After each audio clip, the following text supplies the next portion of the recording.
Sempre fui esportista desde pequena, joguei vôlei pela cidade, basquete pela cidade, clubes.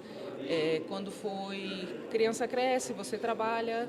2013 eu tive que eles chamam de pré-infarto, que não existe, mas eu fui na minha cardiologista, eu estava 10 quilos acima do peso e totalmente sedentária, fumando, bebendo.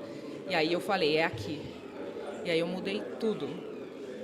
Fui para o esporte novamente, todo aquele trajeto. Saúde em primeiro lugar sempre. E o que hoje eu quero? Eu sou consultora de negócios. Eu trabalho com pequenas empresas. Eu queria montar um projeto, que você falou, foi a sua última fala que me trouxe aqui.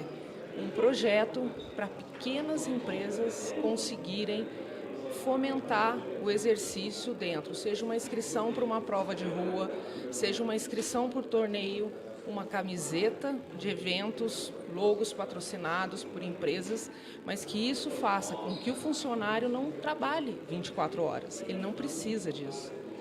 Ele precisa estar com a família, ter a saúde, ter o equilíbrio, e a empresa precisa dar o suporte para ele. Só que a pequena, ela é achatada. Será que poderíamos desenvolver um projeto em cima disso? Eu acho que tem espaço para muita coisa. Eu acho que as empresas elas têm que começar a quebrar essa ideia de que cuidar da saúde do colaborador é pagar plano de saúde e fazer teste... Ergométrico? Não, aquele admissional e periódico, né? Exame de sangue, basicamente, né? Então, às vezes você nem precisa gastar dinheiro para estimular isso. Eu estava conversando com uma amiga do triatlon, inclusive, e ela falou assim, a gente começou a fazer um desafio entre a gente, a galera que pratica esporte e a galera que não pratica esporte. Todo relógio, todo celular hoje em dia mede passos. E existe uma classificação de quantos passos você precisa dar para você considerar que você está fazendo uma atividade vigorosa, né? Ou seja, que eleva teu batimento cardíaco. Porque não adianta também a gente só fazer academia. Você precisa ter um aeróbio, né? E eles fizeram um desafio entre eles. Então, que tal o dono da empresa, o líder, né, dependendo do tamanho da empresa, não estimular desafios internos, mesmo que o prêmio não seja dinheiro? Ah, um almoço, uma prenda. Não sei, tá? Eu estou viajando aqui com você. Porque o dinheiro não pode ser um impeditivo. Porque você perde muito mais dinheiro quando o teu funcionário entra de licença. Quando você tem, muitas empresas demitem o funcionário depois que ele tem um burnout. Né? Então, será que realmente a tua empresa está economizando? Por exemplo, você pode pagar uma academia para o teu colaborador, e você fala assim, mas fica caro. Será? Mas e se a gente destinasse o investimento em plano de saúde para investimento em saúde? Que é isso que tem que acontecer. E aí você não tem o pagamento sistemático de plano, mas você tem por necessidade. Sim. A partir do momento que você desenvolve uma cultura de saúde. Mas aí você falou tudo, é cultura. Cultura. É cultura, mas a cultura tem que começar do dono. E o que eu quero é colocar esse projeto dentro das minhas consultorias para as pequenas empresas, mostrar esse projeto. E mesmo que elas não queiram pagar por esse projeto, em algumas empresas eu começar a apresentar. Pelo menos apresentar. Pelo menos doar um projeto desse para ser de piloto. Sim. Para que esse comece a acontecer E vou falar dessa uma coisa forma. assim, Luiz, rapidinho, uma coisa que, por exemplo, porque eu também tenho uma história de atleta, minha formação é educação física, apesar de ter trabalhado com consultoria de empresa muito tempo, e, enfim. Mas o que acontece para quem também gosta, não sei se acontece para vocês, para mim, como é muito gostoso fazer exercício, como eu gosto muito, isso está na minha categoria de lazer, né? Depois eu entendi que ficava para depois, porque você sempre tem que trabalhar para depois fazer o que você gosta. Sim. Né? Então você nunca tem tempo para fazer o que você gosta, né? Você tem tempo para fazer, você dedica o tempo para fazer o que tem que ser feito, né? Mas também tem uma necessidade de conscientização, de aculturação, de ação, né? São vários níveis até que a gente, de fato, tenha uma atitude que promova a saúde que a gente quer. Porque é exatamente... Vai reverberando, né? É exatamente essa coisa de... Infelizmente, a maioria das pessoas só cuida da saúde quando falta saúde. Né? Porque, assim, mesmo... Gente, eu sou profissional de saúde. Eu trabalho com médico, enfermeiro, fisioterapeuta, psicólogo. A gente vê gente morrendo e gente doente todos os dias. E você sabe o que eu queria fazer uma interação aqui? Você falou do esporte, você também falou do esporte e tal. Só que o que eu tenho visto nos últimos anos que eu venho estudando, eu sou farmacêutico, tá? E tenho mudado o meu posicionamento principalmente nos últimos 2 anos, tá? De pandemia, onde eu tenho estudado muito, né? E o que acontece? O estado nutricional das pessoas, tá? Então, quando a gente fala de cobrar uma atividade física, eu penso um pouco assim, peraí, mas será que ela está em condições de fazer? Porque muitas vezes o que acontece, a gente fala assim, ó, você é muito preguiçoso, você não faz isso, ou você não faz aquilo. Por que você não faz? Mas porque ele não tem disposição. Come mal, não dorme, se entope de remédios, são várias coisas. É um ciclo vicioso, né? Mas tem toda uma análise situacional para você poder ir para a ação. Justamente. Então, por exemplo, eu nos últimos 2 anos, eu tenho uma clínica, né? E a gente faz um trabalho de emagrecimento e tal. Mas não do tipo como existe estética. Não, era um trabalho que a gente fazia voltado para a saúde, para melhorar a saúde, para daí ela gerar o emagrecimento como consequência. Tá? E o que a gente via, um estado nutricional muito ruim. Tá? E aliado a isso, nós temos que ver medicamentos também. Muitas vezes as pessoas tomam um medicamento em horários inapropriados e ela não tem disposição também para algum tipo de atividade física. Então, quando a gente fala de emagrecer, não é o contrário daquilo que nos fez engordar. Sim. Tá? O que nos fez engordar foi a comida errada, tá? Ociosidade, né? Trabalho, estresse e tal. Mas o que faz emagrecer? Para fazer alguém emagrecer, nós precisamos tratar, e é muita coisa, o intestino está envolvido. Emoções. Estado nutricional. A gente come com as emoções, né? 10 anos para engordar e quer emagrecer em 6 meses. É isso aí. Nós somos imediatistas, a gente quer o resultado rápido, né? Até a escolha da atividade física precisa também ter a ver com o que te faz sentir... Genética, tem uma genética tem uma que série dita de uma certa... Coração também. Mas o que a gente vai fazer e gostar de fazer é que vai determinar se eu vou continuar fazendo. Perfeito. Né? Isso aí. Então, não é a atividade, não é o triatlo da Manu que vai ser bom para mim. Eu gosto de jogar basquete. Né? O outro gosta de nadar, o outro gosta de dançar. E a gente só vai continuar fazendo quando eu estiver fazendo algo que eu gosto. E aí vem a transformação emocional também. Quando eu fiz minha faculdade lá atrás, né, há muitos anos, e a minha monografia falava da contribuição da atividade física nos estados de humor. Sim, tudo a ver. Dopamina, serotonina, adrenalina. Psicológico, né? Ó, eu falo assim, ó. Nós temos todas as drogas dentro do nosso corpo. Para que usar droga externa? Você só precisa aprender como liberar essas drogas, né? Falo, gente, entrar num palco é adrenalina, cruzar uma linha de chegada é adrenalina, você fica, no estado... Para que droga, gente? Vamos usar o que a gente tem dentro da gente, né? O maior médico está dentro da gente. A gente é eu costumo dizer isso, a gente fala muito tempo. Existe um mercado da suplementação, né? Que eu falo, tá fazendo xixi de dinheiro, né? Porque a gente tem tudo dentro, né? Se você tem um acompanhamento, uma orientação correta, você consegue sintetizar naturalmente, né? Sim. Mas às vezes você quer um resultado, né, externo. Então, existe a possibilidade, né? Mas precisa ter gente orientando. Sim.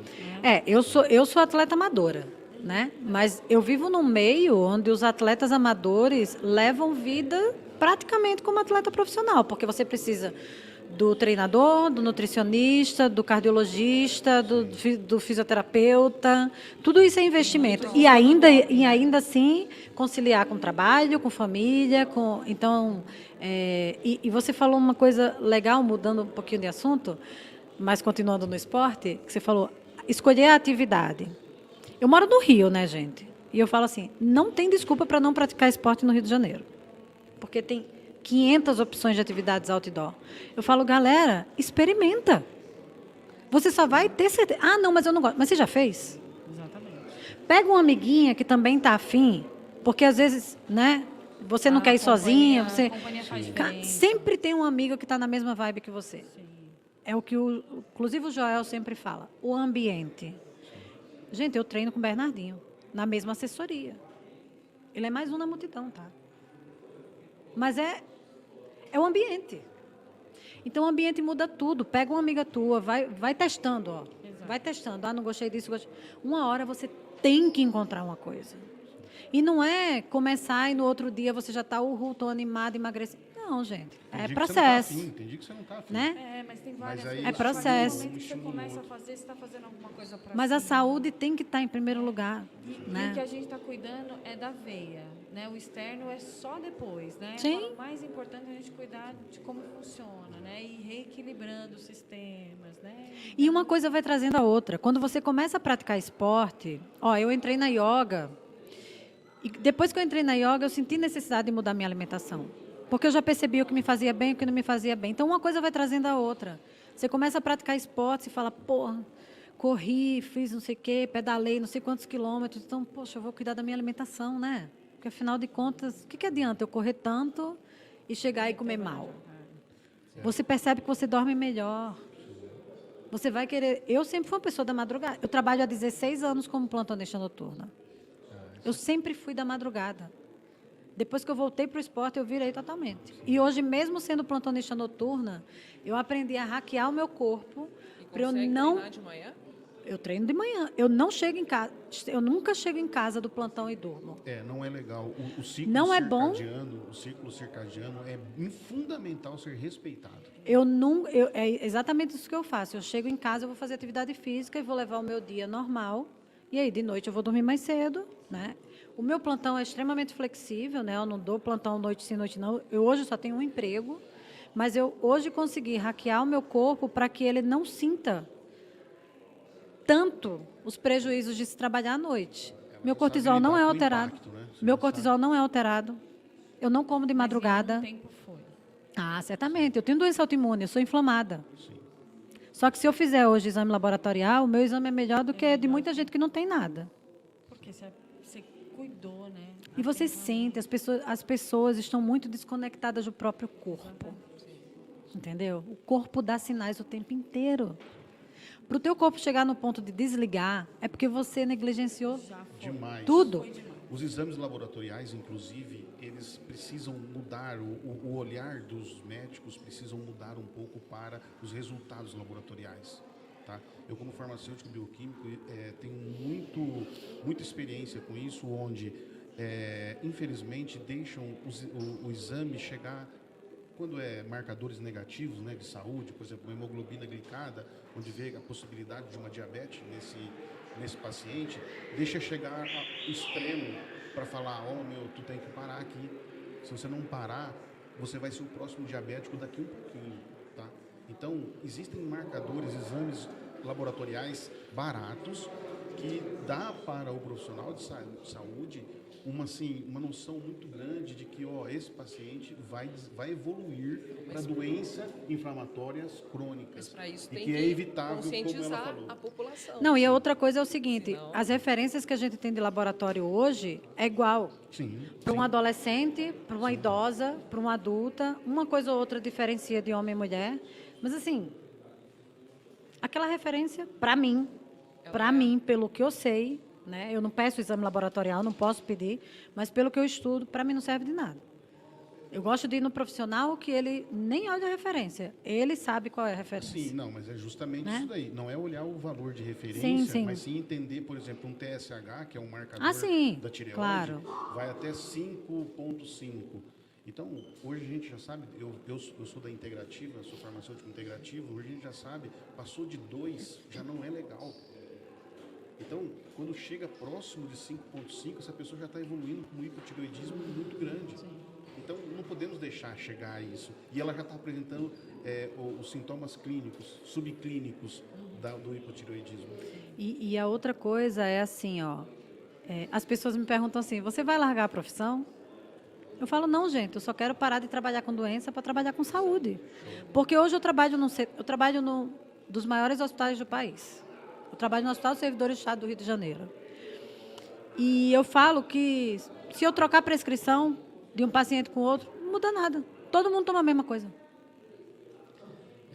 A experiência, Entendeu? A experiência que eu tenho Então, assim, eu Manuela, fábrica, né? Uma indústria não ali de- acredito nessa medicina.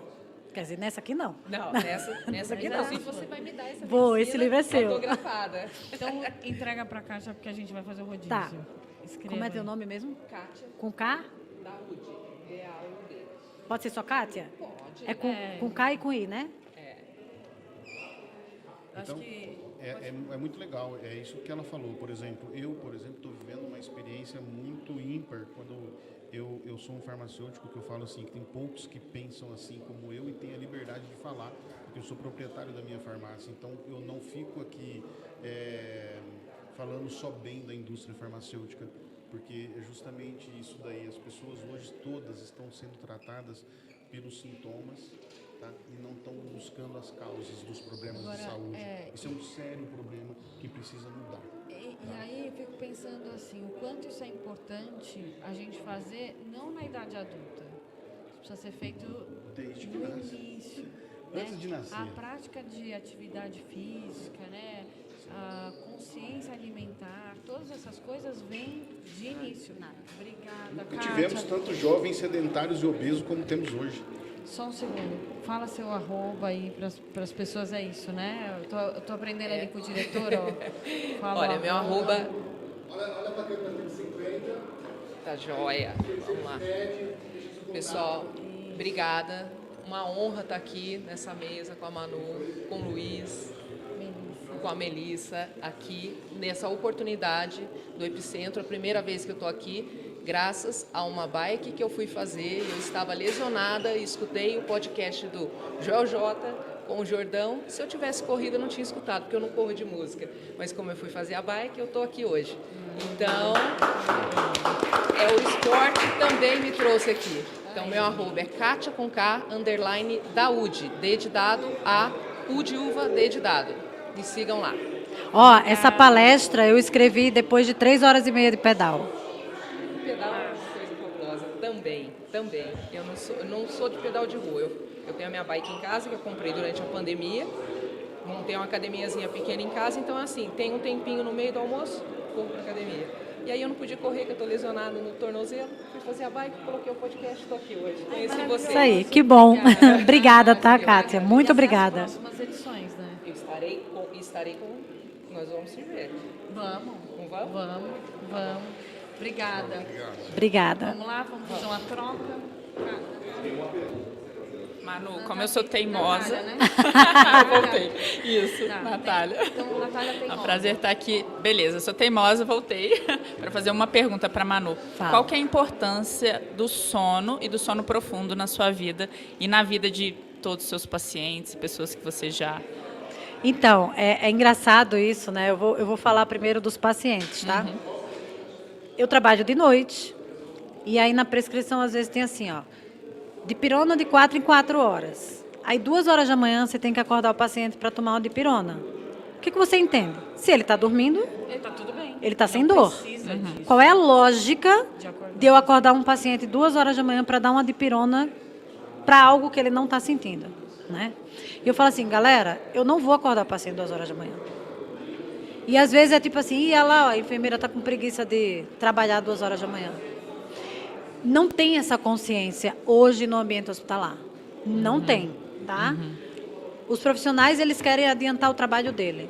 Então, às vezes, ele quer fazer a medicação de 6 às 4, às 5. Eu falo, galera, deixa o paciente dormir. Não tem esse entendimento. E, para mim, é como a gente estava conversando ali, né? Eu trabalho há 16 anos à noite. Eu tenho doença autoimune. 44 anos. Hormônio, blá, blá, blá, blá, blá, blá, né? Então, eu sou louca, fascinada para estudar sono. Então, eu fico sempre... Tem um podcast maravilhoso, inclusive, que você já deve ter assistido. Eu durmo de relógio. Eu tenho um aplicativo que todas as noites eu vejo qualidade do meu sono, quanto tempo eu durmo em sono REM, quanto tempo eu durmo em sono profundo, quantos ciclos de sono eu faço durante a noite. Se não tiver... Essa noite eu até achei estranho. Eu acho que não marcou certo, porque não deu nem 1 minuto de sono REM. Não, eu acho que deu bug mesmo no relógio. Mas eu monitoro tudo isso. Sim. Porque eu chego no trabalho, 8 horas da noite, a galera está passando café. Meu Deus. E eu falo, galera, não. Ah, não, mas não interfere no meu sono. Eu falei, claro que interfere. Você acha que dorme bem. Mas você não entra no teu sono profundo, você não entra no teu sono REM. Tu não faz a consolidação cognitiva que você tem que fazer no sono REM, porque o café acaba com isso. Então, eu tenho tudo isso, tá? Eu não como de madrugada, eu só janto até 8 horas da noite. Quando eu preciso ficar mais tempo acordada no plantão, eu apago a luz, eu me desligo do celular. Eu tento fazer o máximo que eu posso. Eu sei que não é o ideal dos mundos, mas é a minha realidade, então eu faço o melhor que eu posso com o que eu tenho. Adaptações para reduzir, mitigar. Sim. Sim. E quando eu chego em casa, eu falo assim, é o que funciona para mim. Tem gente que fala, eu preciso chegar em casa e dormir. 100% das vezes que eu chego em casa e vou dormir, eu tenho um sono horroroso, eu tenho pesadelos horrorosos e eu acordo com aquela sensação de ressaca Sei. absurda. Então eu chego em casa, eu pratico uma atividade física, eu dou aquele cochilinho da tarde e à noite eu já estou cansada, durmo feliz da vida. Maravilhoso. Eu não tenho nenhum problema com o meu sono. Nunca tomei remédio. A única vez que eu tomei remédio para dormir foi quando eu estava internada. Que eu internei, eu pedi remédio para dormir e eu mesma desmamei. Eu falava, não, me dá só a metade. Não, agora deixa aqui, mas eu não vou tomar. Então, Sim. assim, porque é muito assustador, tá? É muito assustador. Mas é isso, né? É estar consciente, estar atento e não estar só no mecanismo automático, Sim. né? E isso é fundamental para tudo. Para tudo na vida. Para a nossa vida Pra inteira. tudo Existe na vida. medicamento para todos os problemas de saúde. Se a pessoa toma um medicamento para cada problema, a partir do terceiro, ela já está fazendo uma interação. Sim. Não tem como. Gente, a gente tem que trocar. Muito obrigada. Vamos agradecer aí todo Obrigado. mundo. Eu saio acabamos- também já? Acho que sim, né? A gente já tem o próximo palestrante, mas... Pô, não dá para eu ficar um pouquinho com a Ana Paula aqui, não? A gente achou que a gente ia ficar junto aqui. Pode ser? Obrigado. Um pouquinho? Obrigada. Diretor, pode? Pode? Manu, Obrigado. obrigado, viu? Você quer deixar seu contato? Isso, meu contato é Luiz com Z, Assuncão, farmacêutico. Ana Paula aqui, que a gente meio que... Oi? Eu queria só agradecer a Manu pelo trabalho que ela tem feito, esse livro aqui que eu vou levar comigo, né? Eu já conheci o trabalho dela e espero que todas não deixem chegar na situação em que ela chegou e que venha não pela dor, mas pelo amor e pelo trabalho que ela fez. E Eu que ela agradeço. deixou aqui. Obrigada. Manu, Obrigada. maravilhoso. Obrigada, Luiz. Maravilhoso o seu trabalho. Nós temos o mesmo amor pelo sono. Depois a gente vai conversar mais. Vamos conversar. Bom, o meu Instagram é na Transformacão. Eu sou especialista em neurociência e comportamento, sou mentora de carreira e bem-estar, engenheira, muitas coisas.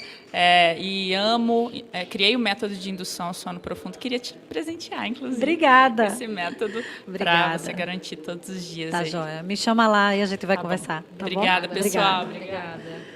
Eu não consegui assistir a palestra da minha amiga Ana Paula, mas eu pedi uns minutinhos para a gente compartilhar aqui no podcast. Eu falei muito das suas dicas lá na minha palestra, da ativação de parasimpático. Ó, Falei muitas vezes lá que o pessoal precisava meditar, precisava relaxar. meditação é vida, né? Não, meditação é tudo. E aí eu falei muitas vezes lá. Que bom, vou assistir depois, né? Mas vamos lá. Bem-vinda. Obrigada. Giovanni, já chega bem perto aqui. Opa, tá joia. Pode começar aí com a tua pergunta para Ana Paula. Eu não vou começar com uma pergunta, eu vou começar com um agradecimento com a doutora Ana, né? Que ela realizou meu sonho. Eu estava do lado do Joel, coração saindo, não tava saindo pela boca. Pensa no bichinho nervoso que tremia. Ela pediu para mim respirar, eu respirei. Tentei. Ela virou e falou: Joel, ele quer te entregar um presente. Nossa senhora, aí o coração saiu.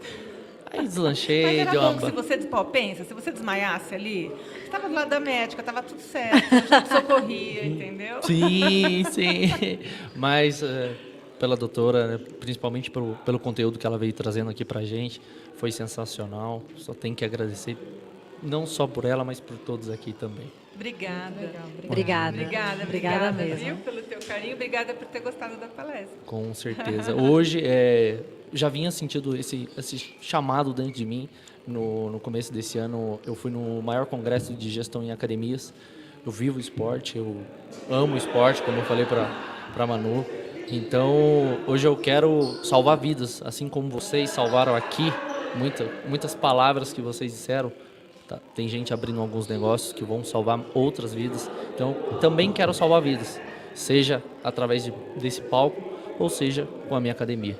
Que legal. Que Boa bom, sorte, parabéns. boa sorte. Obrigada. E aí, Quer- vocês, o que vocês queriam Eu trocar quero de saber, figurinha Ana. aí? Não, olha só, isso aqui é um perigo, tá? Diretor, interrompa quando quiser, porque se deixar aqui. De 2 horas aqui. Opa, vamos lá. Ô, Ana, eu posso fazer uma pergunta? Claro, amor, você manda. A gente tem muito falado, né, de burnout, da importância de se trabalhar nas empresas e até um pouco de desconforto das empresas de ter que lidar com isso, né? Eu queria trazer para minha área, para nossa área. Eu trabalho num dos maiores hospitais do país e eu não vejo esse cuidado. E eu não vejo esse cuidado nem partindo dos próprios médicos. Então eu queria saber de você, que eu sei que você foi fronte na pandemia. Você passou muito mais maus bocados do que eu. Eu fui livrada da pandemia por uma doença, mas fui. Como é que você vê hoje uma forma da gente disruptar isso dentro do sistema hospitalar? Manu, a tua colocação é excelente, né? Porque realmente nós somos, né, a principal categoria profissional acometida por burnout, né? Médicos, enfermeiros, mais do que empreendedor profissional de marketing, de TI. Então, nós deveríamos ser, né, as empresas que cuidam, tanto privadas quanto as políticas públicas, deviam estar com um olhar muito focado para essa população, né? Os profissionais de saúde são altamente comprometidos, né? Eles ficam doentes pelo estresse crônico, pela exaustão ocupacional e pelo burnout. O que eu acho que deveria acontecer, tá? Eu acho que a gente precisaria fazer realmente uma conscientização, trabalhar educação em saúde. Por exemplo, aquilo que você faz lindamente, que é levando o teu conhecimento, né? A Manu, para quem não sabe, trabalha com esse foco específico, né? Esse nicho, que é justamente promoção de saúde para quem cuida de alguém, para médicos, para enfermeiros. Então, por exemplo, levando pessoas assim como a Manu, temos muitas Manus ao redor desse país, levando Manus para debates, para seminários, para que as pessoas possam abrir a cabeça e começar a pensar um pouco fora da caixinha mesmo, porque realmente a gente não é uma população que se cuida, né, Manu? A gente é uma turma que arruma 1 milhão de trabalhos, de plantões, vai... Profissões devocionais, né? Exatamente. Dedicam sua vida a cuidar do outro. E isso é bem generalizado, né? Mas uma coisa que eu acho que é bem importante a gente refletir, né? Porque dentro das eu trabalhei muitos anos com consultoria de empresa também. Você está falando aí especialmente da categoria de médicos e enfermeiros, né? Mas a gente vê as corporações fazendo pesquisas de clima, né? De um monte de coisa e aí mostrando altos índices de satisfação, né? E de comprometimento, mas os índices de saúde estão destruídos, os índices de desligamentos voluntários estão destruídos, os índices de aproveitamento internos estão destruídos, os índices de processos trabalhistas estão altíssimos, né? E aí, como que a gente fala de um povo que está satisfeito, né? De uma empresa que está, de alguma maneira, saudável, com um monte de gente que não quer ficar, um monte de gente doente, um monte de gente processando, né? Isso é ambiente. Sim. Então, não adianta a gente olhar para índice de faturamento, de EBITDA, de um monte de coisa, de resultado lá na ponta, se a gente não olha para esses outros... É economia burra. Exato, que é o É economia burra, né? É. É economia... Ó, eu estava vendo um estudo... É mentira, na verdade. Né? Sim. São indicadores que levam... sim. É uma mentira. Eu estava vendo um estudo, só para concluir, que o diretor já quer me tirar daqui, um não estudo sai não. de uma grande rede hospitalar, de antes da pandemia, que eles viram que médicos, profissionais de saúde de um modo geral, tinham sintomas de burnout e isso impactava diretamente não só na quantidade de erros médicos, mas na baixa produtividade. Então, ele já tem esse dado. Sim. Por que ele não faz nada com isso? Exato. O que está faltando para essas instituições tomarem uma atitude? É no bolso que afeta. É no absenteísmo, é no prejuízo por um erro... presenteísmo, né? É no Porque o presenteísmo. A pessoa está lá... É no erro chega, médico né? que vai para a justiça. Milhares. Então, assim, Na eu não pandemia, eu vi consigo... muito. A Manu citou a pandemia, eu vivendo ali na linha de frente, eu via médicos e enfermeiros, Manu, entubando pacientes e indo para o conforto médico chorar, ter crise de pânico, querer ir embora, querer, sabe, fazer uma besteira. Então, e aí como que essas pessoas não se cuidam? Quem que cuida delas? Ninguém cuida. Eu tive um caso, olha só, na pandemia eu tive um caso de suicídio no meu setor. Uma técnica de enfermagem se suicidou. Ninguém do hospital procurou a equipe para saber como estava, para dar... Ninguém. Eu estava de licença, meu telefone tocou no dia que aconteceu. Caramba. Então, assim, dá vontade de gritar. Sim. É por isso que eu estou fazendo tudo que eu estou fazendo, porque eu não me conformo. Essa história do, sempre foi assim. Não, gente. Não, o trabalho da Manu É por isso que eu e a Ana importante. Paula... Sem dúvida que nas empresas é fundamental, né? E eu estou mergulhando muito nas empresas, estou indo para muitos eventos de RH e tenho visto devagarinho um movimento de mudança. Eu sei que vai ser lento. É um processo. Mas a gente tem que mostrar que afeta no bolso. Com certeza. A gente tem que que... não dá para não fazer, Sim. né? Que seja de gotinha em gotinha, que seja de pequenos grupos, mas o que não dá é para olhar para isso e falar, Plantar não dá hoje para para fazer. poder Eu colher. estou bem, então que se dane. Sim, sim. É responsabilidade. Eu ouvi de uma conversa que eu estava tendo até nesse meio do epicentro. Só um segundo. Sim, claro. Vou sair. Diretor Vai botar alguém, vai vir aqui, alguém pra cá. Substituição. Tá, pode vir. Obrigada. Gente, queria agradecer mais uma vez. Obrigada, gente, por terem... A gente já ficou trocando uma ideia ali, né? Boa sorte. Pra todos Vai nós, fundo. com certeza. Acredita mais em você, tá? Muito obrigado. amiga. Os Parabéns. técnicos são bons porque eles tinham conhecimento, mas só você sabe do teu corpo. Com certeza. Ana, Muito obrigado. lindona. Te amo. Eu também, linda. Obrigada. Tchau, gente. Manu, seu Instagram? Meu Instagram é @manurios_AL. Então, me procura lá, me chama lá, sou eu que respondo. Vou ter o maior prazer. Eu não sei nem para qual câmera que eu estou falando. Eu vou ter o maior prazer de receber feedback, perguntas. Estou super à disposição no que eu puder servir. Meu contato também, quem quiser pedir para o Jordão. Compra meu livro. Compra meu livro, tem um link Com lá na bio do certeza. meu Instagram. Tá lá. E quem estiver aqui no Epicentro tá assistindo, estou lá em cima, agora lá no stand. É isso. Obrigada, querida. Valeu, galera. Obrigado, Beijo. Manu. Cuidem da saúde de vocês. Por favor.